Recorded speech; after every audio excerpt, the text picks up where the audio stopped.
I don't want to be a product of my environment. I want my environment to be a product of me. Hey, listen! Hey, this is Nick from Coup de Grace. Hi, this is Tig from Coup de Grace. And you're listening to the CLE Show.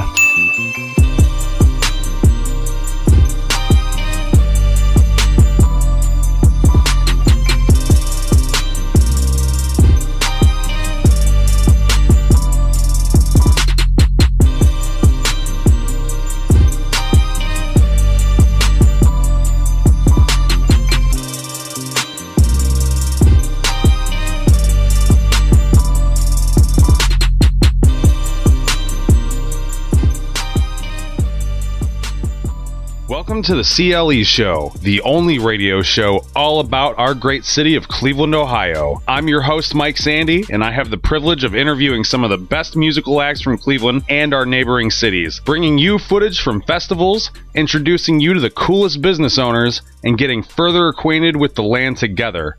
We're going to kick this week off with I Fight Fail's new single, Silhouettes, right here on the CLE Show. You were skipping school, and I felt cool, cause I was older. We broke all the rules, and I let you cry onto my shoulder. Nothing to lose, so we got high out in the driveway. Outside my parents' house, I can still hear them now. The world is sleeping, it's the witching hour. The world is sleeping right now, and our hearts are beating loud. It comes in waves, but we confuse the nights for days, and we can't wait to start planning our escape. Bring us back from the dead.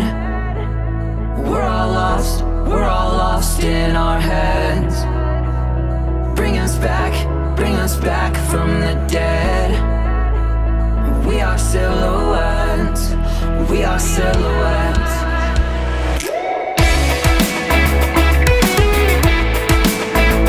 We are silhouettes. We are silhouettes.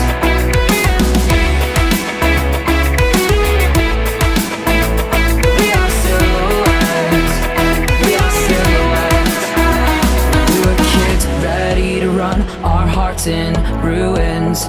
Talked all about love, life, and death like we were fluent. Everything to prove, so we got high out in the driveway. Outside your parents' house, I can still hear them now.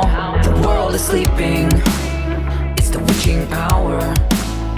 The world is sleeping right now, and our hearts are beating loud. It comes in waves, confuse the nights for days, and we can't wait to start planning our escape.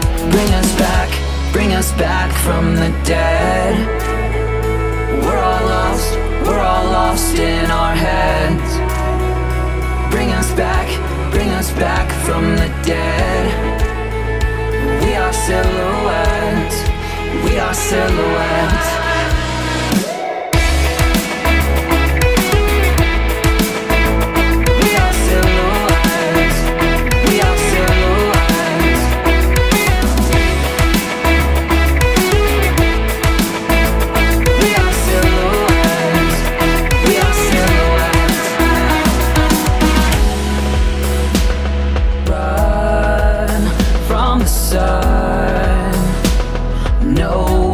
Sleeps till we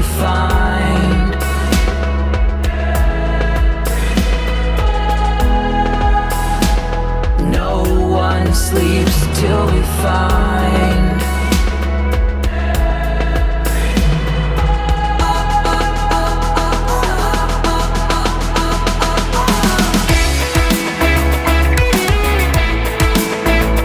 We are silhouettes.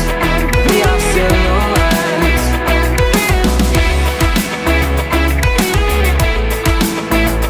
We are silhouettes. We are silhouettes.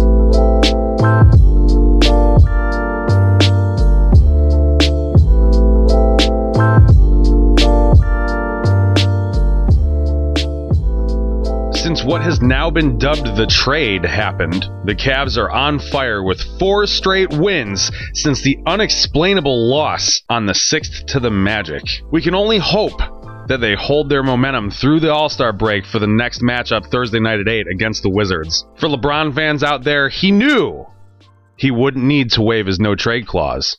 He'd just bring a whole new team to Cleveland. Successfully, I might add. Pitchers and catchers reported to Goodyear, Arizona last Wednesday. Baseball fever is beginning to hit here in Cleveland, Ohio. The Tribe reacquired Rajai Davis with a minor league contract and an invitation to go to spring training, strengthening our outfield prospects as well as potentially putting a dangerous bat back into the lineup. Former Indian and father to our beloved manager Tito Francona died last week at home. He was 84. It doesn't look like Trevor Bauer is going anywhere after winning his arbitration case against the Indians, effectively earning himself $6.525 million.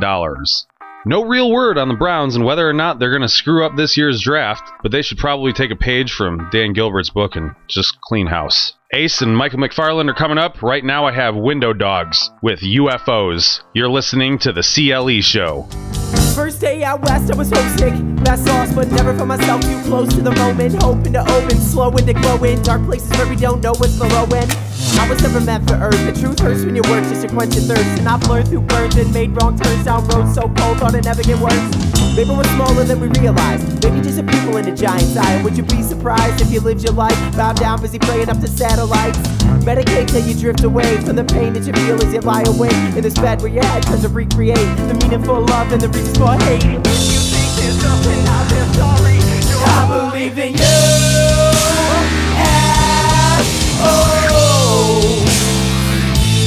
I believe in you.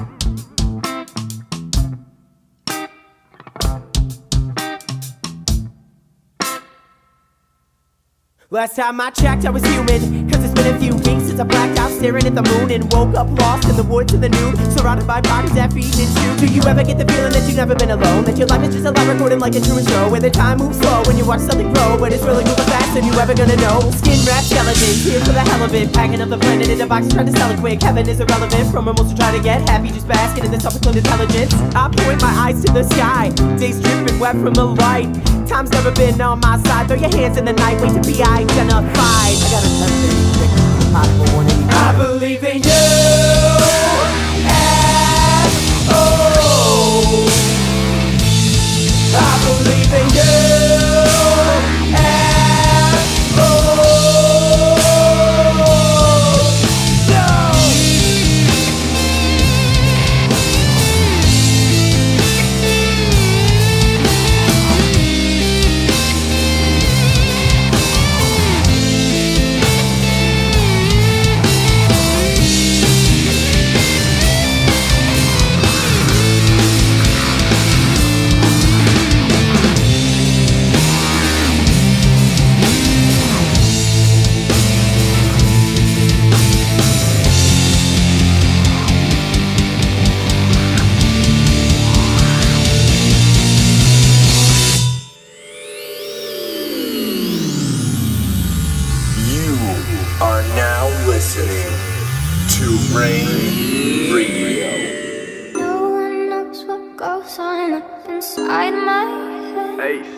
Tell me, figure out your future and who you're supposed to be. And I listen to these rappers wondering why they all succeed. Well, you start at the bottom with some dirt and a seed, and you plant it in the ground, wait for the blossom. You see, I just just want peace before I break down and seek what life wants to offer me and why mine has a leak.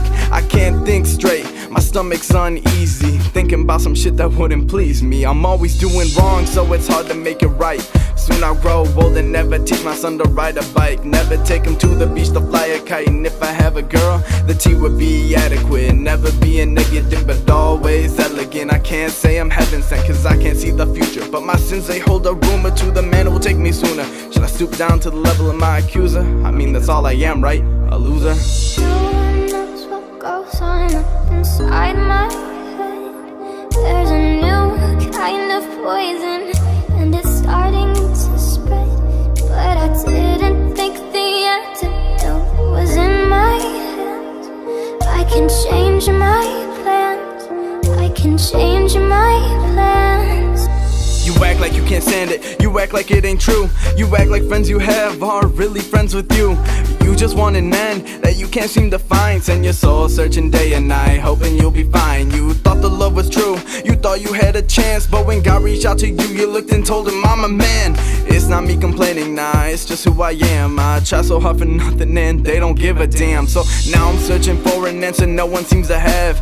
I reach out to you, but you don't lend a hand. Now the path I'm on is fatal, hold the Bible with no label. Taking shots, legs unstable, in a box I'm non-behavioral. Feel I'm trapped, I need a savior, look for God but he's unable. Pray to heaven, it's all a fable. Feeling lost, that's all I'm made for, that's all I'm made for. No one can truly see what life has to give, and when it's too late you realize it's a fantasy. No one knows what goes on up inside my head. Hey. There's a new kind of poison Yellow and it's boy, starting to spread, but I didn't think the antidote was in my hands. I can change my plans, I can change my plans. I tried to find my reflection on the glass, but all I ever saw were the things I lack. All the smudges on the mirror made me go insane. All I ever thought I was a mistake.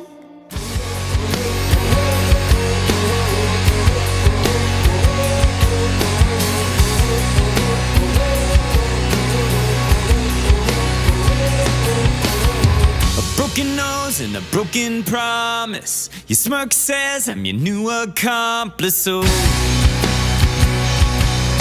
go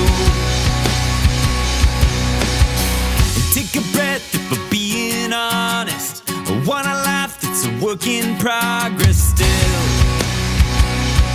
'cause I will be waiting here for you. I don't care if we don't last forever. Feel the fire as we burn together. You believe the living life keeps death at bay. See my money and you steal my breath away. You don't care if you're the sole survivor. I'm the passenger and you're the driver. You believe the living life keeps death at bay. Steal my money and you steal my breath away.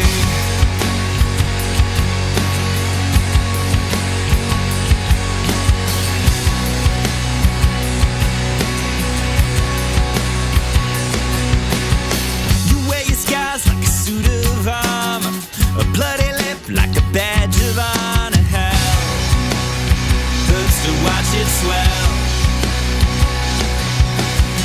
A pretty smile like a barroom brawler. Say you saw my face on a $50 bill, but I will still be waiting here for you. I don't care if we don't last forever. Feel the fire as we burn together. You believe the living life keeps death at bay. Steal my money and you steal my breath away. You don't care if you're the sole survivor. I'm the passenger and you're the driver.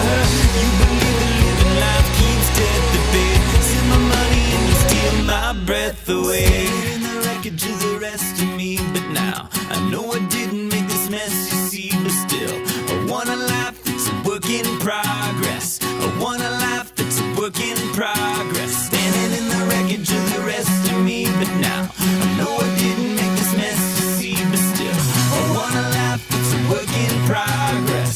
I want a life that's a work in progress. I want a life that's a work in progress.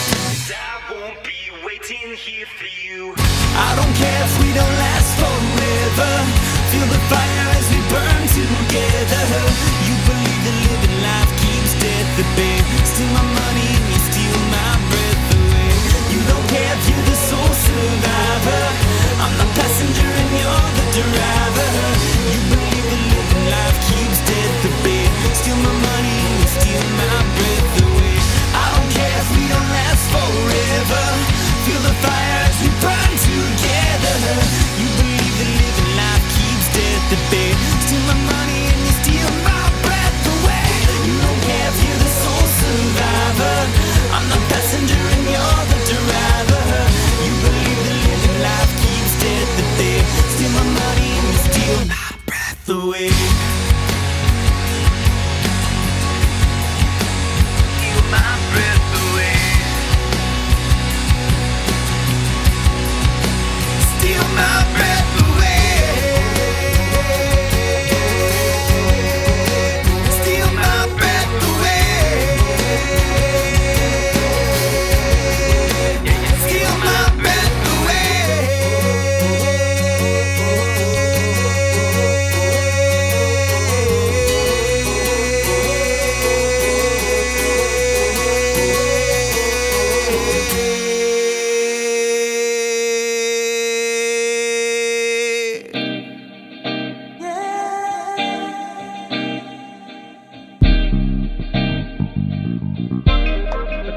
Okay, I guess there's something to say, you know. All right, we're here with Coup de Grace. We got Nick and Tig in the studio today. How you doing, fellas? Hey, doing well, man. Thanks for having us. Thank you so much for coming up to Cleveland to enjoy this Sunday with us. Hell yeah, man. Happy to be here. So, you guys have been doing a lot lately. Last week, you guys had a show at Annabelle's in Akron, right? Yeah. Who'd you play with? We played with our good friends Jake Dunn and the Blackbirds out of Marietta, and another band called Ghost Fleet out of Charleston, West Virginia. Awesome. So, yeah. Awesome. It's a good time. The night before, we were at Buzzman in Canton with our friends JP and the Outside Voices. Okay. And Nick Wilkinson and the featured players. So, I've played some shows with Nick. Oh, cool. Yeah, he's Nick's a good awesome. dude. Yeah, he's a great guy. I used to live in Akron myself, and sometimes I really miss it. The music scene there is just phenomenal. Dude, yeah, I love it. It's a great scene. I'm right in Highland Square, so. That's awesome. Yeah. Plus you have Swenson's. Yeah, That's Swenson's true. Well, is you guys great. I think Cleveland doesn't have Swenson's. Well, no, they're actually going to open one soon. Yeah. Like right down the road from here. And I can say I lived in Akron too. I can say the music scene's very good. All right, well, I actually searched the meaning of coup de grace, and it's a final blow or shot given to kill a wounded person or animal. What exactly as a band do you guys take from this, and why did you choose that as your name? Dude, we were just like, we're coming out, all shots, like shots fired. We're coming out, just like, I don't know. To me, it's just like, it was cool imagery, and I felt like we could work with that. He also wanted a band name that nobody could pronounce correctly. Right. Oh, yeah, that was a big part of it. It took me a long time. We were thinking about, we could come up with something that's easy to say and everybody knows, but we could just do this instead. It gotta be unique. We could. Yeah. You had that name in mind before we actually even started the band. I remember, as we were forming, or before that, you were talking about, that's what you wanted it to be. So I think you kind of had that vision for it for a while. Yeah. And we've heard every way you could imagine to say it. We've heard of that and more. So other bands, I'm sure, pronounce it wrong all the time. Oh, yeah. Yeah. We've definitely heard. Go on the stage, correct them real quick. We're not that band. That's not us. You guys are idiots. No, I just let it happen. I don't want to, it's like, feel weird trying to correct somebody or something, you know what I mean? Right. It is what have that awkward moment on stage. Yeah, it just is what it is. Yeah, Oh, that would suck. Well, what are your major influences as a band? It's such a familiar sound, but at the same time, it's really unique. I hear a lot of classic rock in it. I hear Floyd influence in it. I hear Doors in it. Yeah. I grew up on the Beatles, and Led Zeppelin and things like that. But yeah, I mean, it's things like that to Tame Impala is a huge influence for sure. Radiohead is another one. What would you Ellie say Smith, your favorite band or artist would be then? That changes all the time. Yeah. I think. Right now I'm on a King Gizzard and the Lizard Wizard kick. I've just been devouring all their music. But probably Beatles or Radiohead would be my all-time favorite. So those are You the, know. the groups that are like most influential to you. For sure. Okay. Yeah, Cool. especially growing up. For me, it's Radiohead, and I really, really love the Dandy Warhols too. They're my other fave. Yeah. Jonestown Massacre, you know. Yeah. Beck, I would say kind of top 5-ish area. Yeah. Even though I only named just 4. There isn't a 5th yet. I don't know. He's in there. Oh, Sufjan Stevens. Okay. Yeah. I'd say if I had to throw a top 5, then that's it. That's Strong awesome. 5. Yeah. Yeah, that is a strong 5. That's a way strong 5. Well, can we get to know you guys a little bit better? How'd you guys meet? Yeah. How did that shape the band now? So How did you guys... we've known make each it other into for a over a band? decade. We started working together. Man. Yeah. The restaurant. We worked at Auntie's together, this restaurant in kind of Manchester, Green area. And, geez, man, I think I started there in probably like 04. So. Yeah. And like one day we were just like, oh, you play drums? I play guitar? Like, we should jam. Yeah, You know? Just kind of started like that. That's how it should be. We've been playing music together for a long time. Yeah, You know, several so- different groups, and those didn't work out, and then finally this came about. Well, it seems like it's going pretty strong. Yeah, we've only been a group for a little over a year, and it seems like it's moving pretty fast. Like, we recorded that first single real quick, and like, you know. You guys, I mean, that kind of lightweight blew up overnight. Yeah. I mean, well, really the thing was like I wanted to work smart, not hard.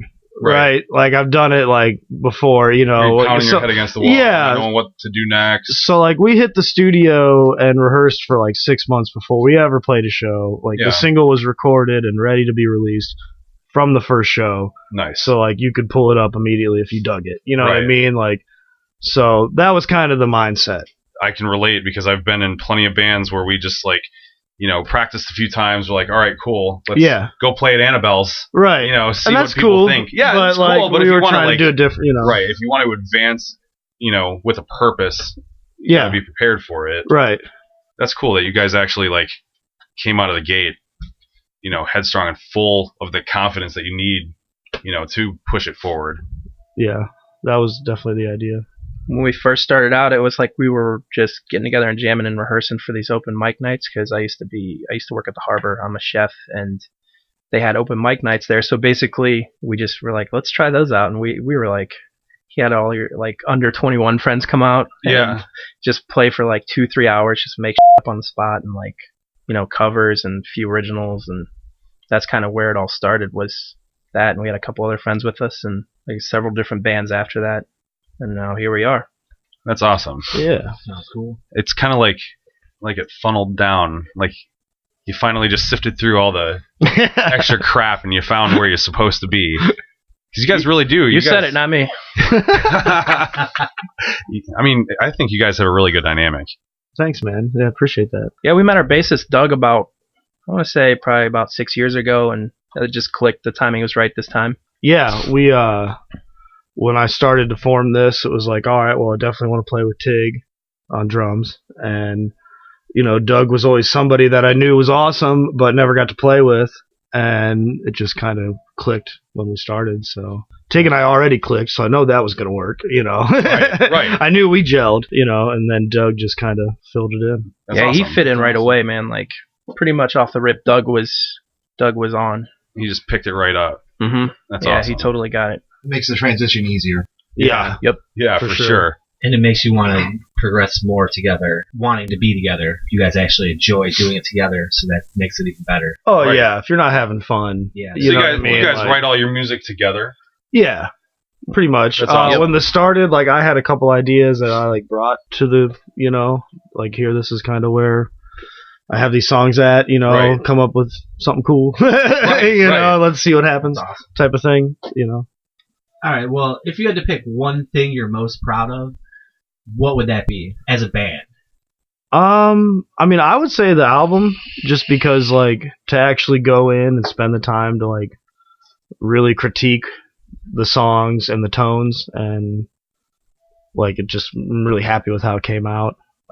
We work with Central 8 Studios. My friend Nate is one of the co-owners, and kind of like produced a little bit, like, you know, honed in what we were going for and helped with that. So yeah, I would definitely say that would be.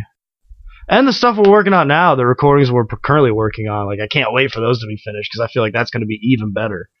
So It's a good feeling to have. Yeah. Well, let's talk about your self-titled EP. Do you guys have a favorite song on the new EP? And is there also one that you enjoy performing a little bit more live? Daybreak, the first song on there, is pretty interesting, pretty experimental. Might be my favorite to listen to. We don't really perform it live because there's a lot of moving parts to it. As far as performing them live, Champagne Taste is one of my favorite to play live. It's a little bit slower, but I don't know, it's just got a cool feel to it for me, so I really like playing it. Yeah. Daybreak's probably my favorite, just because like it is a really, like, we wrote it in the studio. Like, that was not a song we like jammed on. That was something like we just started building layers to. Right. Came together pretty quickly. And so in retrospect, it's like kind of hard to pull off live. Right. We weren't like thinking or worried about that when we made it. It was like, let's make this song as cool as we can. Right. And then live, probably Bitters is my favorite to play, just because take a nice long jam solo at the end and have fun. Gotta get the solo. Yeah, have a little fun at the end. I think it's really cool that you say that, because those Bitters and Daybreak are, I mean, I've listened to your album quite a few times now over the past like week or so, and those are definitely my favorites on that album. I mean, they're powerful songs, they really are. Yeah, thanks, man. Yeah, definitely. Yeah, I agree. Bitter is one of my favorites as well. So cool. Actually, let's take a listen to that real quick. I agree. All right, Sounds great. this is Bitters by Coup de Grace right here on the CLE Show.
Hey, we're back. The CLE Show with Coup de Grace. That was Bitters. What prompted you writing that song? Well, usually, I came up with the guitar riff, and we started jamming on it.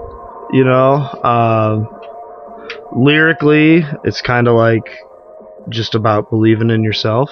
You know, and that like sometimes, you know, like the line says, "The sweet isn't sweet without the bitters," kind of thing. You know, so it's just like it's got some real life. You know what I mean? Kind of thing. That is a cool take. But yeah, that's kind of where that came from. That's awesome. Yeah. So was it like in your writing process for the album? Like, how did you write the album? Did you do it like single by single, or did you have like an idea? Usually the music comes first, and then we'll like record that, or a demo, or just like a room mic or whatever. Yeah. And I'll take that and write to that. Okay. No idea.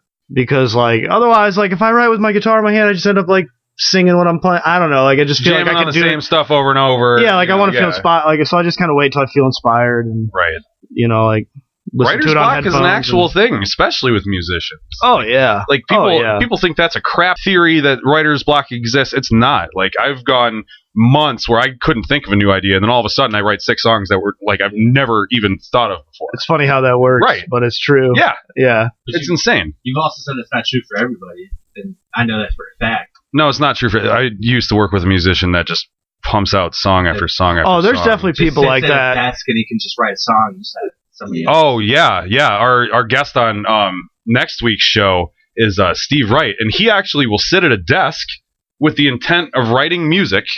And he will write like a whole album.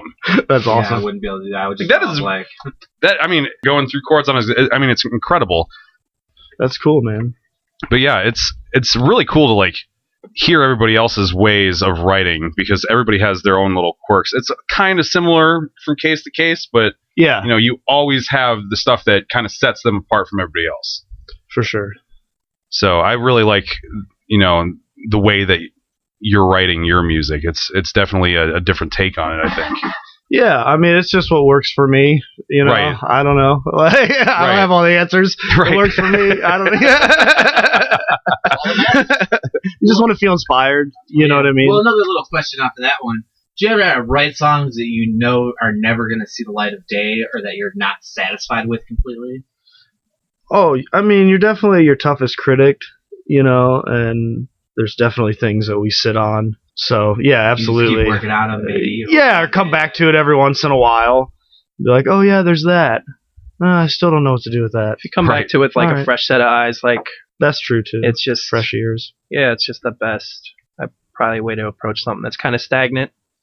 You As just kind of look at it forcing. differently, yeah. Instead of trying to force something. And if we're ever stuck on stuff, a lot of times we'll just jam on it and just kind of keep working on it and see which avenue it takes. We a lot of times just record those rehearsals and practices and stuff just to try to mine through those and come up with what's next. Right. It's rebuilding songs that you may have never gone back to. Oh yeah, definitely. And adding on to it, changing it a little bit, but still keeping that original project the way it was.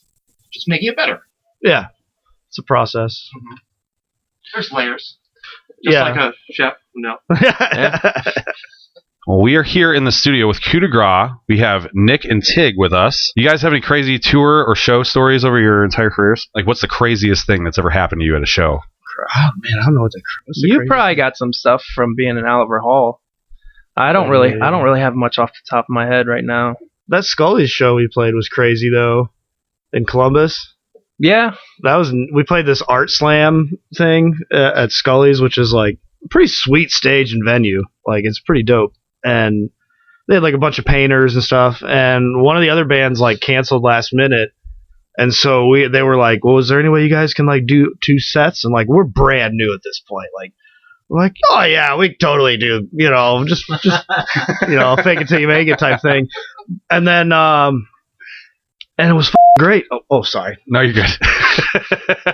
No, but it was. No, it was cool. Like the drummer from the Works was there and was like, oh, hey, can I come up and jam with you guys? And so, like, he came up, played Tig's kit, and, like, we jammed with the dude from the Works. Nice. Tune, and, like, It was a crazy night, man. I think we made a bunch of fans that night, so that's awesome. It ended up like working out in our favor, you know. That's probably my favorite venue that we've played at. That place was awesome, man. Yeah, it's a sweet spot. I would like to get back in there.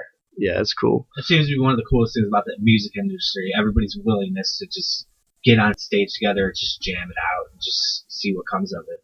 Oh yeah, really I mean, yeah, that was pretty cool. In the previous band I was in, when we were on tour in Colorado, I met Quentin Tarantino. Nice. So that was cool. How'd you run into him? He was at the venue. They were shooting the Hateful Eight at the time. Oh, really? Up in the mountains. Nice. And like we were at the ski town where they were at, and they were just done for the night, hanging out, drinking. So it was in Telluride, which was like the most beautiful place I've ever been. And yeah, we ended up talking to him afterwards. Like I cheersed him with my beer. That's cool, man. Like yeah, so I like fanboyed out for a minute there. That's kind of a hell of a story, man. Like you just happen to run into Quentin Tarantino on tour. It's pretty cool. Yeah. One of our old purveyors told me I look like a well-fed Quentin Tarantino. I don't see it though. I don't see it. He looked like Peter Griffin, like live action Peter Griffin. I didn't have the nerve to tell him. I think he probably already knows. I hope he's not. I think he should have told him. You gotta ask him, you fight any chickens lately? I don't see it. Do you? No. Yeah, me neither. I can't lie. From the side, I can't. All right. Straight on, maybe not. That's okay. I don't see the Tino in you. No. I've been told I look like the guy from Rascal Flatts too, which I see that. I see that one a little bit more, actually. He looks like an older, saggier version of myself. Gravity's a vicious beast. So. Yeah. Well, sorry, I got a subject hitter for you. What was your favorite show from beginning to end, and then why? Ooh. For me, it would definitely be the CD release show at Musica.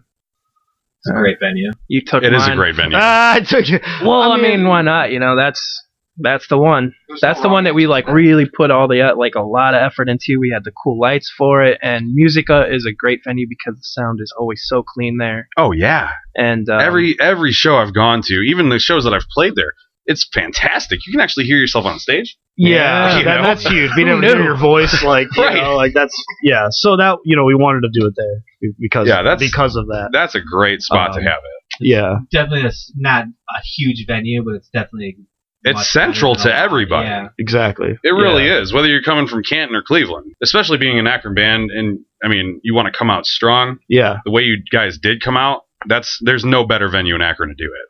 Yeah, it was sweet, man. We did it with all of our friends, the Brothers Band, Jeff Clem and the Letters. Okay, who all also record at Central 8, and it was also their 5th anniversary, so we kind of tied all that together into our release and like made it just like a big, celebration of that. That's awesome. So you keep bringing up Central 8. Is that a studio in Akron, the Akron area? Yeah, they just moved because they just bought a church. And so now they're in Norton, which is like 20 minutes outside of Akron.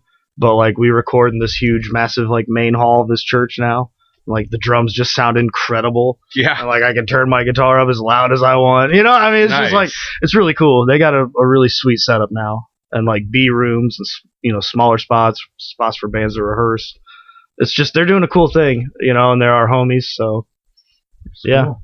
How do you feel about the internet taking over the music industry? I mean, it's a double-edged sword, right? Like, it's cool, like, to be able to just pull up whatever on your phone and listen to it.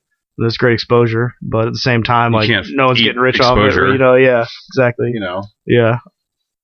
Like, it didn't seem like there's a lot of money going to the bands as far as record sales anyways, so I don't know. Yeah, not anymore because everything's online. Yeah, that's like, I don't even know how many CDs to print anymore because it's like, how many people are even That's the thing. What's the point? That's what I'm saying. Like, I mean, there are still people that buy them, but like, it's getting fewer and fewer. Well, I released an album last year, and I only released it on CD. And Nick Wilkinson was the one that actually brought it up to me. Like, who's going to buy a CD? Well, I have a CD player in my car. Yeah, I would. I don't even own a CD player. Yeah, he doesn't even own one. I guess his is broke. In my trunk. Mine has a Pearl Jam CD stuck in there. There you go. Yeah. Well, it's never coming out. I can play it on my TV, and that's about it. That's literally the only CD player I own. True Right. story.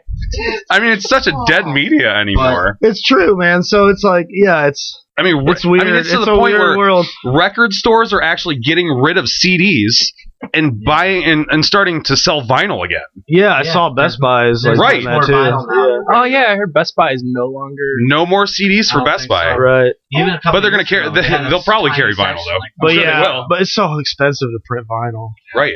I mean, you can't get a record for under $30. You need to find a guy. You do. Yeah. a record guy. You do. That sounds like some kind of back alley deal. Yeah. Like, yeah, man, he's down there. But that's the thing. That's what I'm saying. Whatever Like, works, man. you can either buy that 10-track album on vinyl for $30, where the band gets the $30, or you buy it on iTunes for $10, or the $11.50 or however much 10 tracks ends up being, and the artist gets 30% of it, and iTunes gets the rest. Yeah, it's crazy. I think Bandcamp was like the one where we got the most like percentage wise off of Right, like, but you're sales. still only getting like they're still 80. taking a cut. So yeah, I mean, I think really like selling good, having good merch to sell at the table is like better than CDs now. So what's more important, merch to brand you, or is it the music that comes along with the brand? What's more important? I mean, the music's obviously still. Well, music's the product. I mean, but yeah, you do have to also do that other part of it. Right. I think since that's taken over, everybody's trying to find new creative ways to go about it. I mean, yeah, I heard cassettes are up now. People are doing like cassette. That's like a big hipster resurgence thing. Yeah, here. It I'm really not is. surprised. Yeah, I'm not surprised. Laser discs are coming back.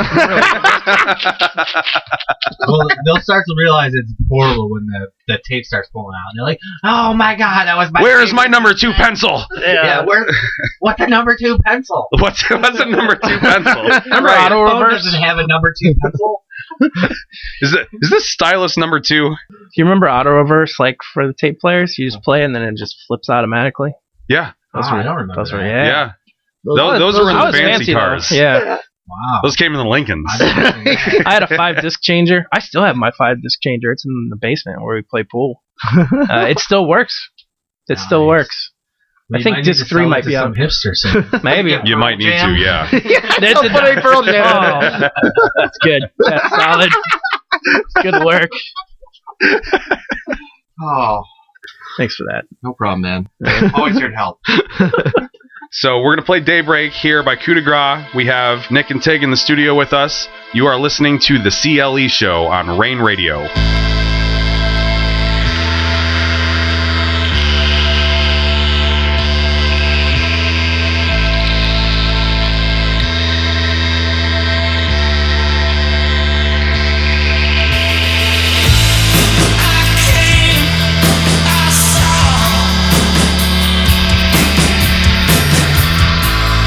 Daybreaks, night falls.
Yeah, you're listening to the CLE Show. That was Daybreak. We are here in the studio with Nick and Tig from Coup de Grace. Hey.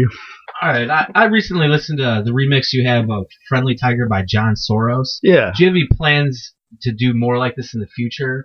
Or where did that idea come from exactly? Yeah, so John is a friend of ours out of Kent. He's a DJ and producer, and we've done some shows together that are like bands and DJs, like in between and stuff. And he pretty much had the idea for that and said, "Hey, I would love to remix this. Is that cool with you?" I was like, "Yeah, man, totally." So we just sent him the studio stem files, and he did the rest. That was really his vision. And it seems like people really like it. I mean, like, I don't listen to like really like anything like that. I like the but like he did a really good job with it. It's really cool. It's a cool vision that came from that. Yeah. Like, it's completely different. Yeah, it's completely different. Yeah, it's super cool. So yeah, John's a cool guy, a friend of ours, and that's really like. So definitely really something you probably would be interested in the future. Then. Yeah, absolutely. You've obviously had some sort of success with it. Yeah. Totally. Yeah, absolutely. Just hearing how different that song is from when you guys released it.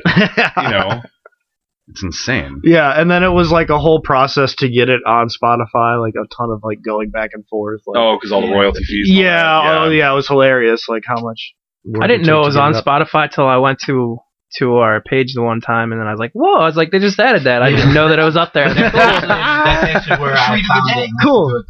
Nice. Yeah. But that's actually kind of part two of my question. You talked about your music's on Bandcamp. Yeah. Spotify. Is there anywhere else? Yeah, absolutely everywhere. iTunes, Amazon, Google, like really everywhere at this point. What's the other one? Tidal? Is that the one? Summit? Yeah, the Summit. Oh yeah, if you're in Akron. In Youngstown. What's their frequency? It's 91.3 in Akron, and then it's 90.7 in Youngstown. Awesome. And they've been a huge support. Well, that's great. We got love for the Summit. So if you're in Akron, or if you can hear the Summit in your area, request Coup de Grace. Boom. Boom. So, do you got any shows coming up, like, soonish?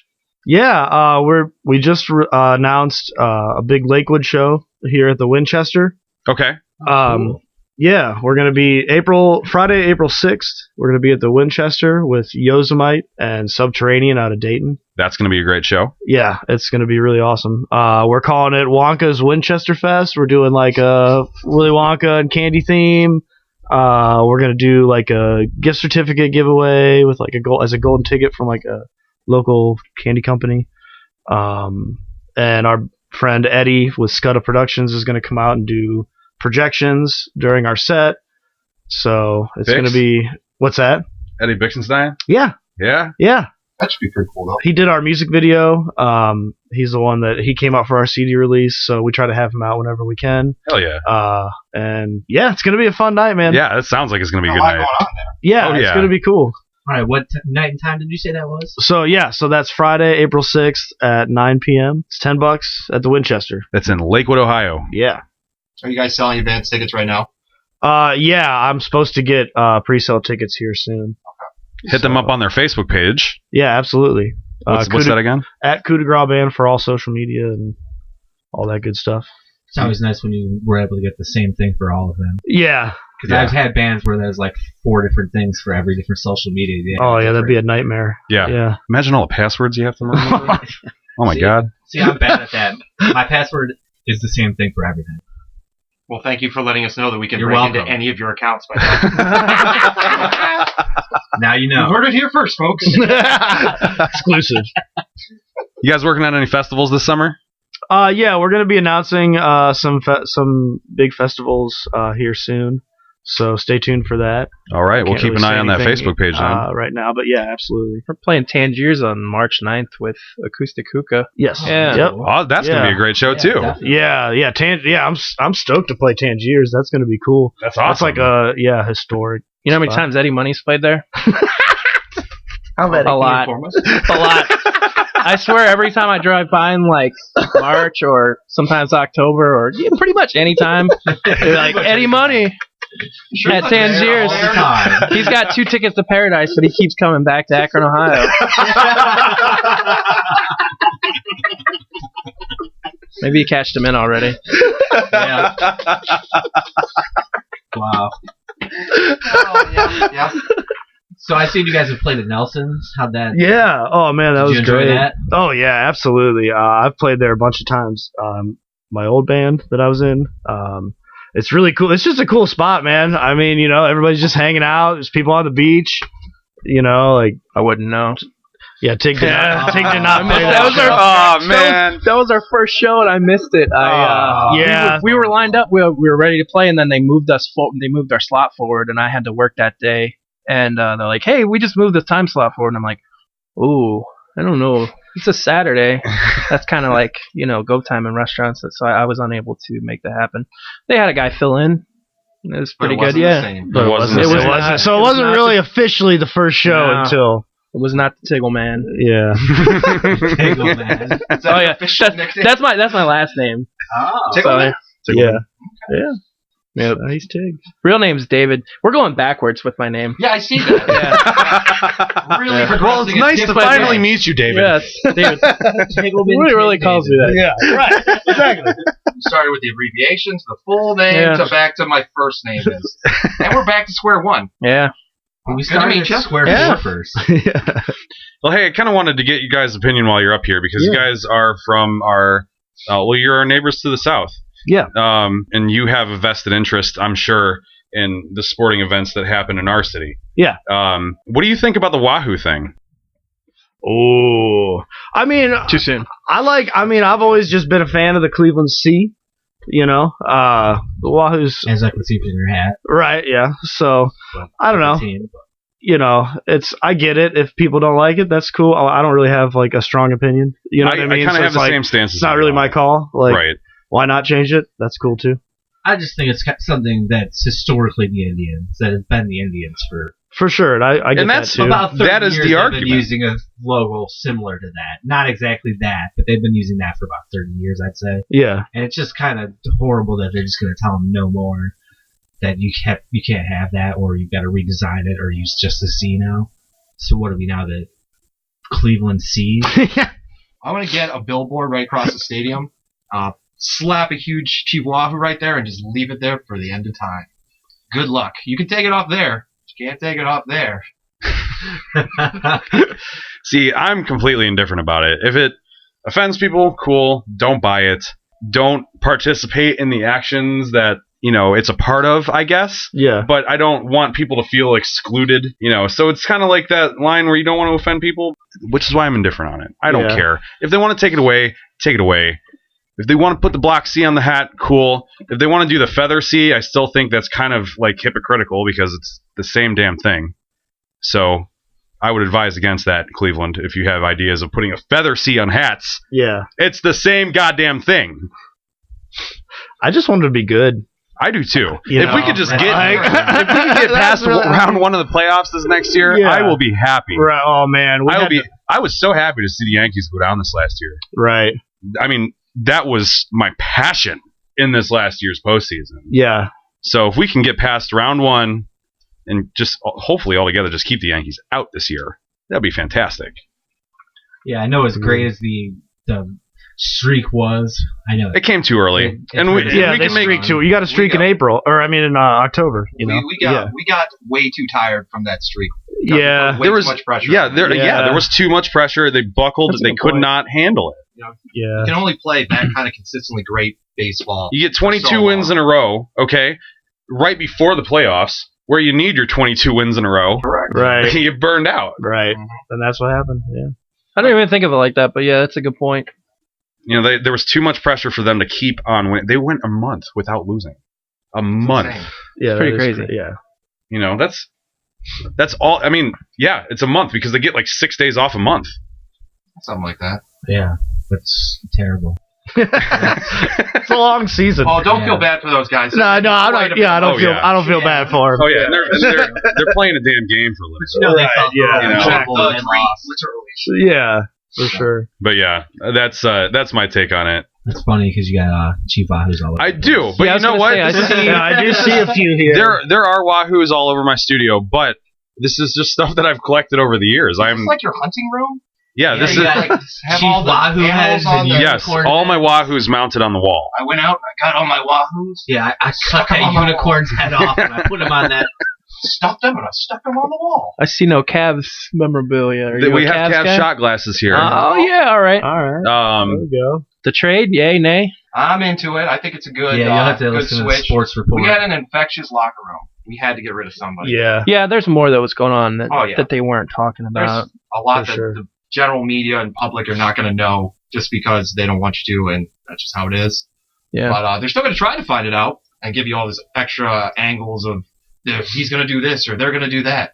But they don't really know. So Yeah. it's really, we don't know if this trade's going to be good, but I think it's pretty I good. think it could be good. Yeah. I follow pretty closely. I know those. Yeah. Everybody they got talent. Yeah, young, athletic, up and coming, you know. Mhm. And they got a veteran point guard. We need somebody that Less, can actually stay on the court.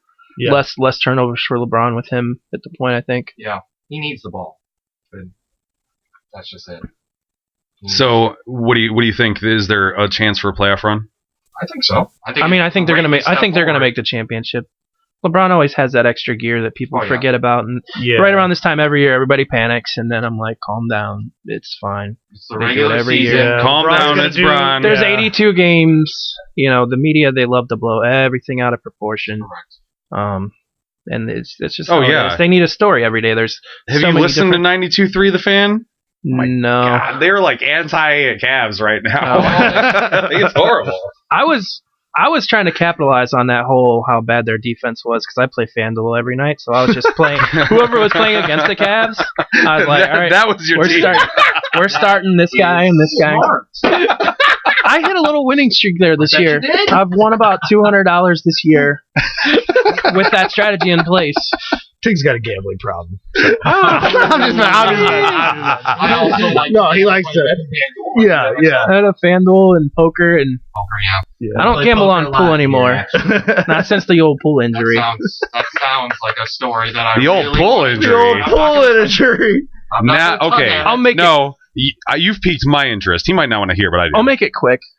I lost $50 in the game and punched a hole through a wall and shattered my hand. Ooh.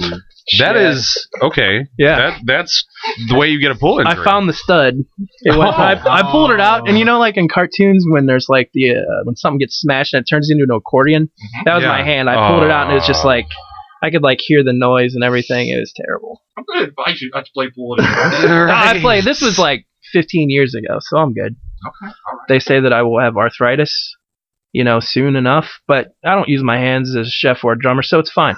Yeah. You gotta use those. Yeah. They're not important. Are they? Yeah, no, you don't need Gotta protect the assets. I understand. Then this one is a basketball injury, so they're like, yeah, both your hands. Are, Finger jam. Yeah, playing night basketball, trying to catch a pass, Oh yeah. and those are the worst. with doink, it like instantly, and then yep. So there's that. So you don't like your fingers or your hands? My career as a hand model is over. And it was a very prominent career. I can see. I'm sitting right next to you. No. I see the hands. Yeah, I still get a shot, man. they are not in their prime. They're very swollen and Those watches that will They're never like- get the light of day. these big sausage linked fingers.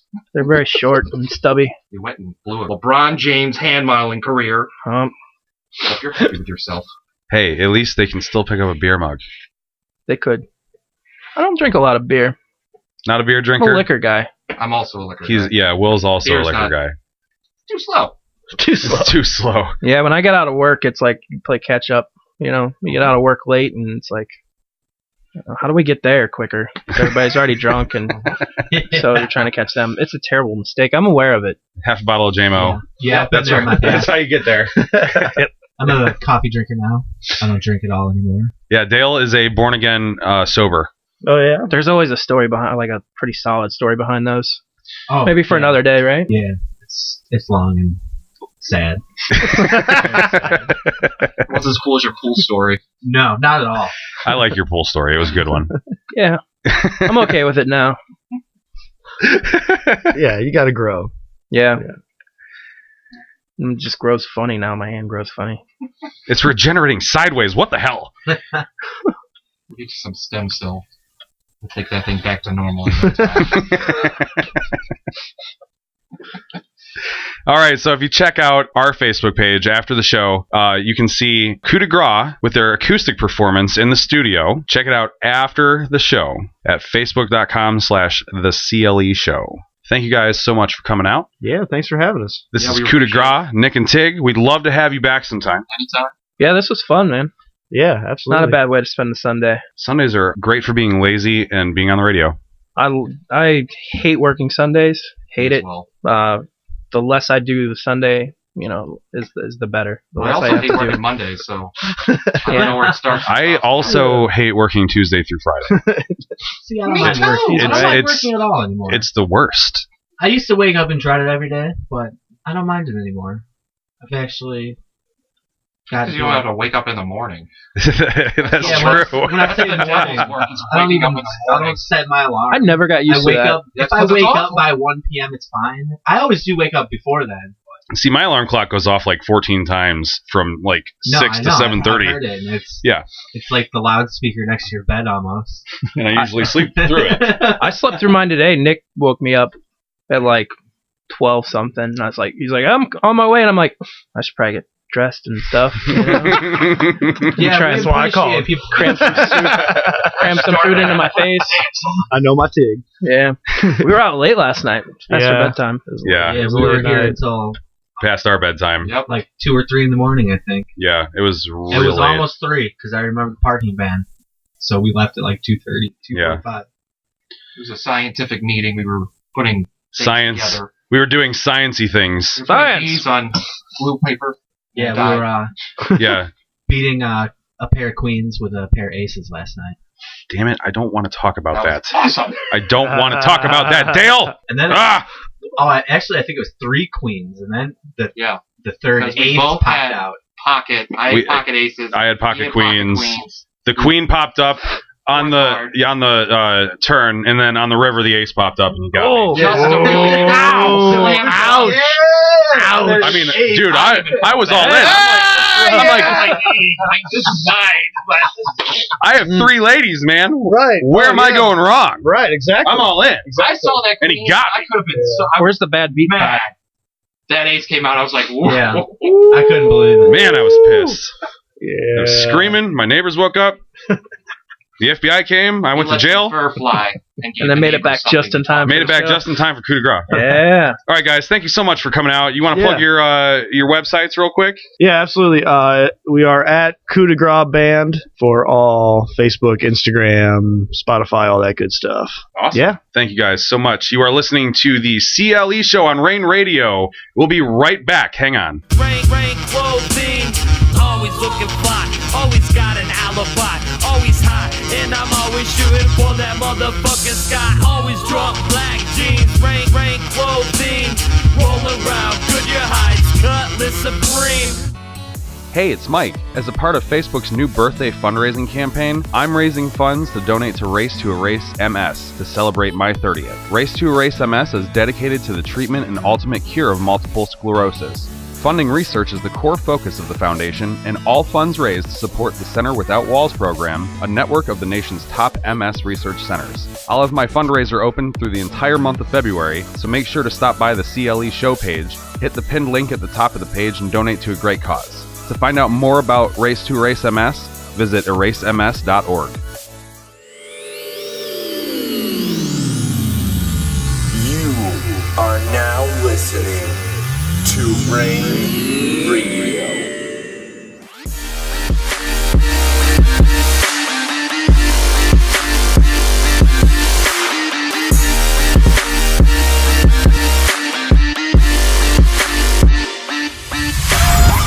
Hi, this is Tig from Coup de Grace. And this is Nick, and you're listening to the CLE Show. I broke up with my ex-girl. Here's a number. Psych! That's the wrong number! We're going to be at Bright Winter on the west bank of the Flats on Saturday. Come find us, and we might end up airing you on Sunday. Got Titans in Time and Conniption Fit coming up. Right now, here's Keys and Corridors with Thieves on the CLE Show. I hope you read the words I wrote and can never let them go. I hope you sewed them inside the sleeves of your coat and can never let me go.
in a moment of clarity, you'll see us the way we were meant to be.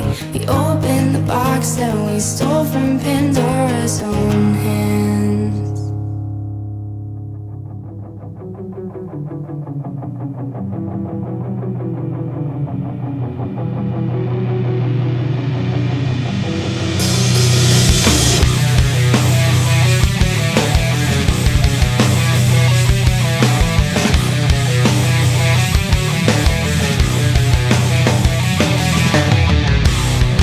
I gave into everything. Your sin took its hold on me. I was too blind to see you should have meant nothing. Now I'm following into your sin. I drove through hell while I was burning alive. I closed my that kept you by my side. Whoa, whoa, controlled by fire. Whoa, whoa, controlled by fire. You speak like your sin meant nothing, but you cheated me and our family. Now the price to pay is yours and I am guilt-free. Never give in to you again. This is the life I'm meant to live. I was too blind to see you should have meant nothing. Now I'm following into your sin. I drove through hell while I was burning alive.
Show. You are now listening to Rain Radio.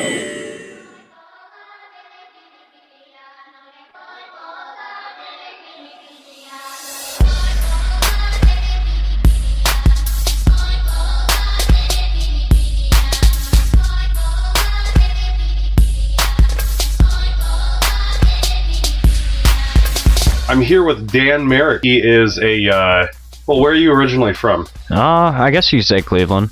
So, like, Cleveland proper, or, like, Fairview, or...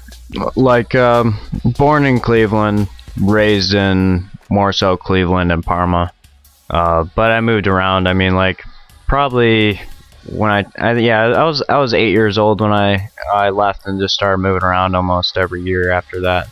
So, I've been around. He is a fire spinner. And it piques my interest because it's a dangerous thing to just want to do. It kind of is, especially when you're doing it in the woods and you're kind of messed up all night. And how do you even get into that? Like, is it just something that you were just like, hey, I like how that looks, I want to do it too? Well, I mean, I've been pretty much realized I've been doing it my entire life. I mean, even when I was a kid, was super into Star Wars, so lightsabers are going all over the place, kind of deal, using sticks and stuff like that just to kind of twirl around just for fun. And then as I got older, I thought it'd be kind of cool, like in my teenage years, to light both the sides of the stick on fire and kind of just spin it around using regular gasoline before I knew people actually did this as a activity or sport. That's crazy that you actually use gasoline. Yeah. And you use kerosene now? No, actually, no? Kerosene is bad for your wicks. It'll burn them up. You want to use white gas. What exactly is white gas, and what else is it used for? Camper fuel, like in oil lanterns, stuff like that. Is that something that, like, if you were out camping, you could use as a fuel source for, like, a little grill or something? Yeah, definitely. Where do you do this? Like, where exactly do you go to do this? Because I know that in a city, it's not really very, friendly for, like, fire. Well, there's a big gray area into it, mainly because there's not a lot of laws made for it. So as long as you're not hurting the public and the police are aware of it, you get permission to do so. Like, say if I want to spin fire in the metro parks or something like that, I would have to go to the ranger station, tell them what I'm doing, make sure it's cool. 100%, or not 100% of the time, obviously, but most of the time they're cool about it, and they, want to watch sometimes, Right. I mean, yeah, it's a unique thing. It's not every day that you have somebody coming up to you and asking if it's cool to spin fire. Yeah. So that it always sparks interest. Not a lot of people know about it. Sparking interest. But most of the time, I just spin outside my house. I got a little bit of property that I could work with. Got a nice picnic table for the friends out. Just kind of give to, and then it's always a good party gag. It is. You've spun at a couple of my parties actually, and it always draws people out of the house. It doesn't matter how cold it is outside. Doesn't matter how much fun they're having inside. They always just gravitate towards it. Oh yeah, definitely. I mean, even when I wasn't doing it and I saw people do it for the first time, it caught my interest. Like, I never thought I'd be doing it myself, but just watching it is entertaining. Is there like a group that you're a part of that you guys go out and like perform or anything like that? I was doing a thing with the collective for a little bit where we went out and did a few parties. They got like a porta potty kind of situation too, and we usually get a DJ. So you kind of like, you pay for the DJ, the porta potty, and the fire spinners, So is that like the parties where are they usually at? Like in the woods or out at the ledges? We're talking kind of like richer people that are just kind of Brecksville, Brunswick, Medina, Rocky River, people that have extra money to just spend on towards that. Yeah, entertainment. Yeah, it's kind of hard because we're just starting off and we don't have a good money base on it. I also have a lot of friends. I don't necessarily have worked with them, but spun in the woods together or whatnot, with some of the people in the burn unit, and some people broke off of that and created their own group called the Rogue, which I know a few in there as well. Tell me a little bit about that, because I've heard of the burn unit before. That's like an Ohio-wide type thing, isn't it? Yeah, they're pretty popular. They're the ones that spin at the ledges. Okay. At Nelson's there. Yeah. Yeah. So do they have like their own camp out there that everybody just kind of gravitates towards? Yeah. Usually they'll all camp together and they'll do a few things in the woods for sure for people. What's your favorite part of Spin and Fire?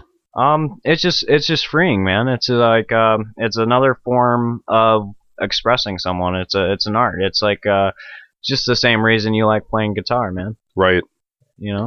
Just kind of releases everything that builds up. Yeah, definitely. It's good to have some sort of like creative release. You can't work your life away, having that creative release. Not everybody has that. Not everybody has that. Some people have music and other people have dance and art. Would you consider what you do dancing? Oh, yeah, of course. It's a lot like that, and people treat fire spinning almost the same way. You got people that do it just to express themselves, just to have kind of like an art of flow. I mean, it is considered a flow art, but there's some people out there that are very technical about it. There's certain moves that you could do that people went out there and they're like, if you move exactly like this, you can make it do this thing. You know what I mean? Like you have dance moves, right? And you have people just kind of going at it. You know what I mean? I'm friends with a poi spinner from Akron. He does fire poi, and it's extremely different from Dragon Staff, which is what your choice. What would you call it? It's not a weapon. Usually like a flow prop or a flow toy, or okay. Those are the only two that I've always called. I don't know if there's other names for it. I'm sure there are, but I stumbled across weapons somehow. Right. Anyway, right. Some of them are. I mean, you got flaming swords. You got the rope dart, which represents that one Japanese or Chinese weapon that was used in Kill Bill. Pretty much, it's the same martial art moves that you would use to spin a rope dart. I mean, it's crazy watching you, because it seems like you're in full control 100% of the time. And it's like what you're going to do in the next 10 moves, but like you do it so fast. It's almost hard to tell. Like, do you know what you're doing?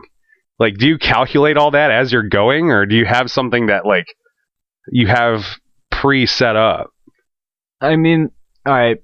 There's not too many things in this world that I'm really good at, but this is one of the things that comes really natural to me, where it just kind of feels like it's almost like having another body part. I could just kind of put it where I want to put it when I need to put it there. You know what I mean? So it's basically like sword play. I guess. I mean, or like staff play, because I mean it's a dragon staff. Look that up too, because I mean this thing is as long as he is almost. Yeah, and typically you want it to be like that. And there's other staffs. You got like contact staff, dragon staff. What I do, there's different types of dragon staff that just have different amount of wicks. There's a helio staff, which is just really long, has a lot of wicks on the end that just kind of spiral on each end. It's pretty wicked. I'm not gonna lie. But what I do is definitely mixed with a lot of bow staff work, or like contact staff, that kind of flow mixed in with just how it spins. Just because man, it's really hard to describe now I think about it. I'm definitely better at just showing people right on the spot. So I don't know what you would call what I do when I just kind of spin it over my body and on my arms, and the way it kind of rotates so the wicks are going on circles. It flows. Well, yeah, definitely. No, man, I really enjoy watching it. Is there anywhere that people can watch like a video of you doing this? Besides Facebook, I wish I knew. I'm sure people have posted here and there, but there are videos of it on Facebook though. Yes, definitely. All right, well, we're gonna share that, and people will be able to check that out. You can check it out right after the show on Facebook.com/The CLE Show.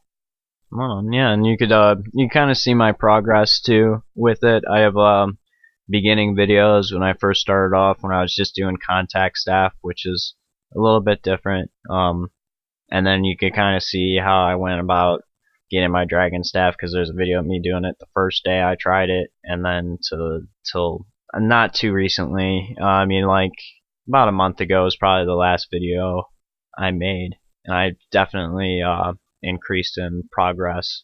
So it'd be nice to see what I could do now, just kind of looking at it, from a different perspective. So you're obviously excited for festival season then, because you're pretty stoked to perform in the warmth, I'm sure. Oh yeah. Cold season's terrible. Yeah, it's preventing me from doing the one thing I love to do. Right. It's definitely not going to stop me, but has it slowed me down? Hell yeah. I just don't like the cold. I don't really think anybody does. Here's a thought. Why do we live where the air hurts our face?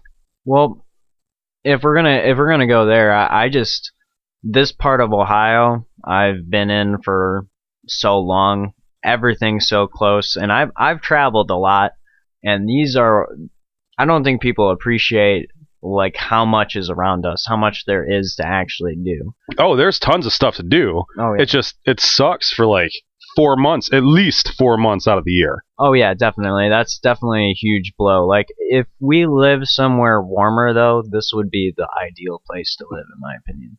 I agree with that. There's so much to do in Cleveland. There are so many renovation projects. Look at Edgewater Park. Edgewater Park used to be like a heroin needle city. Right. Now it's beautiful. They have that beach house bar, and the thing about this area too is that you're gonna find things here that you won't find anywhere else in the country, in my opinion, from what I've traveled so far. Where have you been? Pretty much all up and down the East Coast. The only place that I haven't been is out west, and hopefully I could change that soon. I like California. The southern part of it's a little too fake for my tastes, but it's nice to visit. I have family there. I have friends in Portland. I think it would be super cool to visit there. They send me pictures all the time of these dispensary bars and, all these cool breweries that they go to, and pictures of the mountains that they get to drive by. And I mean, they live 10 minutes from the ocean. The ocean kind of sucks up there, but I mean, it's nice to look at. Right. You're not going swimming in it. Yeah, I definitely made a lot of good friends back in the military that live out west. Yeah. And I made a few friends at just festivals that have moved out that way, especially in Colorado and California. So I definitely want to go over there. I mean, just to visit as well, because I mean that would definitely make the trip itself. But I definitely want to see things like the Arizona desert, Las Vegas, Los Angeles, right? Just the West Coast in general. Everybody should go to LA at least once in their life. Oh yeah, you got to see it. You hear about Hollywood your entire life. You should probably see what you're hearing about. It's not as huge as it, as your mind thinks it is until you go see it, but it is pretty glamorous, right? Right. And I mean, if you ever thought about going to the Redwoods or? Oh yeah. That would be awesome to see some of the tallest trees in the world. Sit at the top of I guess is the top of an inactive supervolcano. Oh yeah. That would be awesome. I would love to go out and do some stuff like that. So if you're a flow artist around the country and you're down to help out a dude from Cleveland that wants to see the entire country, if you pick us up in Portland or Arizona or San Diego or Las Vegas, Nevada, that, or if you just want to have someone spin some fire out in a different state, hey, I can give you a price on it. There you go, making that plug. I'll come out there just as long as you cover traveling expenses, for sure. There you go. Well, definitely check him out on Facebook. You'll be able to see his videos. It's Dan Merrick at facebook.com/The CLE Show. We'll have those up after the show. Stick around, we're going to have some music coming up. I have Craig and Psychosis. Right now I have Sorry Mom with Rupture. You're listening to the CLE Show on Rain Radio. We'll be right back. Hang on. Wake up in fear again. The body's stuck in a state of unrest. I am constantly longing for concrete attention. Wishing I'd acknowledge progress. Save the shiver. These hands won't stop shaking. My cat keeps erasing the memories I'm making. This time I'll find it in myself to reach out and rough at it out. When I had no one else to run to, you cared for me and I never got to thank you. Then I found someone to turn to, but I still choose you.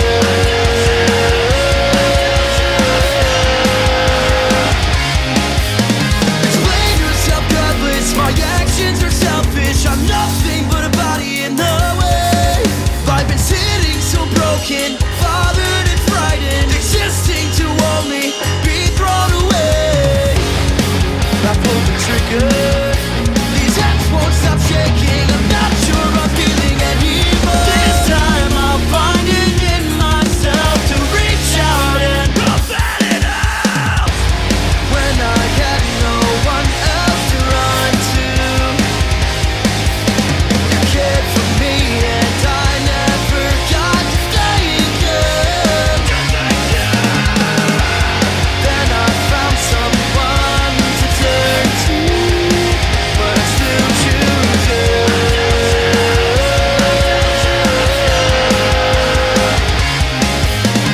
Brush on dirt from my shoulder, treader mind is blood and soul. Thought I did this for me, but I let me for you. And I gave you my entire self. I remember your perfect voice.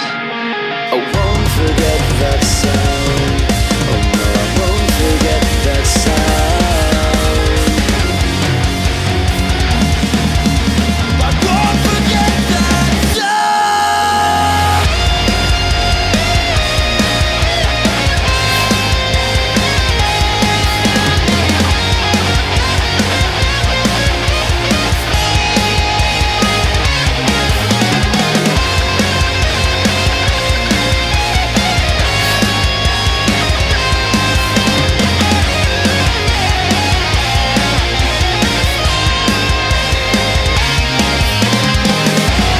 When I had no one else to run to, you cared for me and I never got to thank you. Then I found someone to turn to, but I still choose you.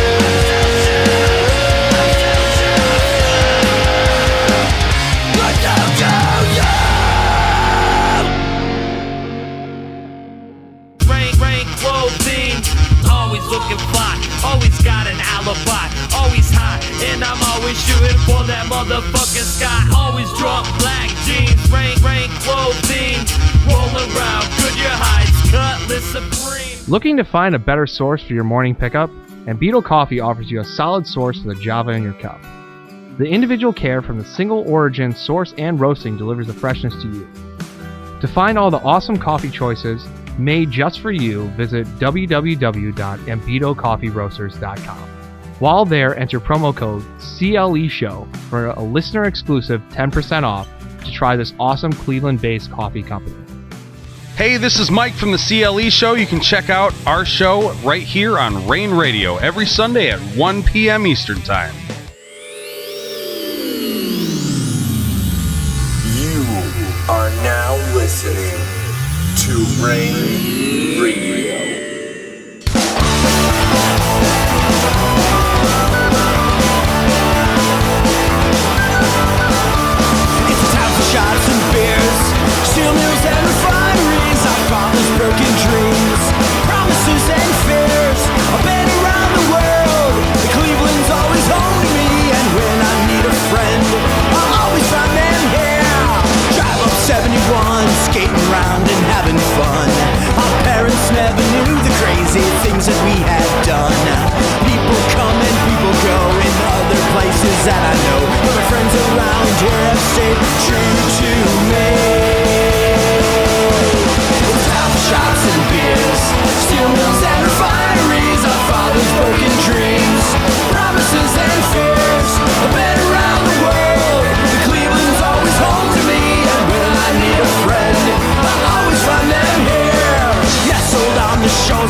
a day, but they're all strong arms along the way.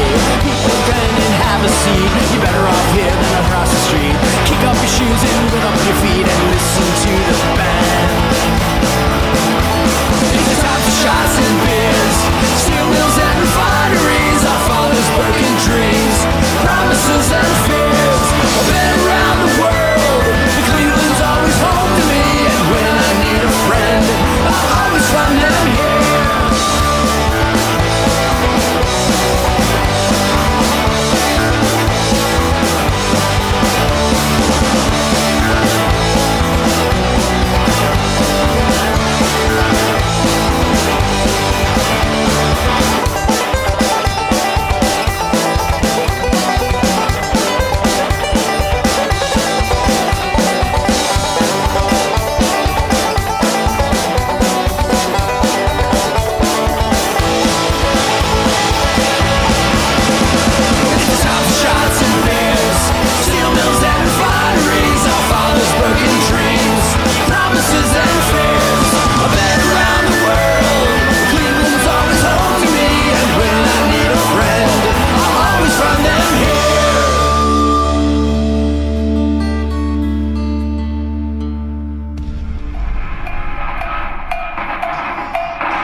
If you look at it as an industry providing entertainment for people who need to be entertained, okay, it's doing its job. But I have a different view of music. I think that it has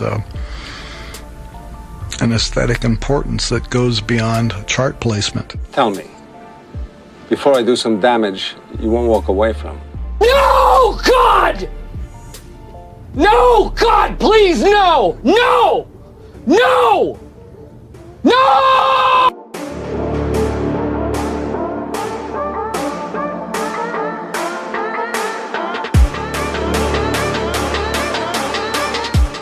Hi, this is Tig from Coup de Grace.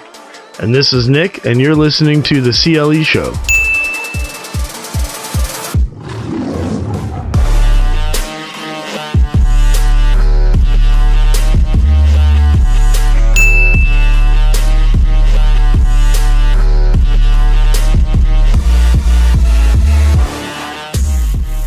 All right, Cleveland, I've got to wrap this party up. This Saturday, I will be at Bright Winter Music Festival. It's a free show on the west bank of the Flats. Send me a message if you want to meet up and say hey. Might get you on the radio next week.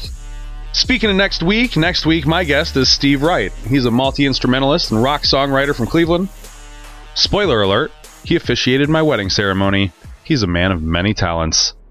Don't forget to check out Coup de Grace performing their single Friendly Tigers acoustic in the studio after the show on our page, facebook.com/The CLE Show. Special thanks to Feathers for the liners on today's show and all the other artists we got to play today. Without you guys, we wouldn't have a show. I'm going to leave you this week with Steve Wright's song Daffodils. You're listening to the CLE Show right here on Rain Radio. See you next week.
This has been a production of the CLE Show, copyright 2018.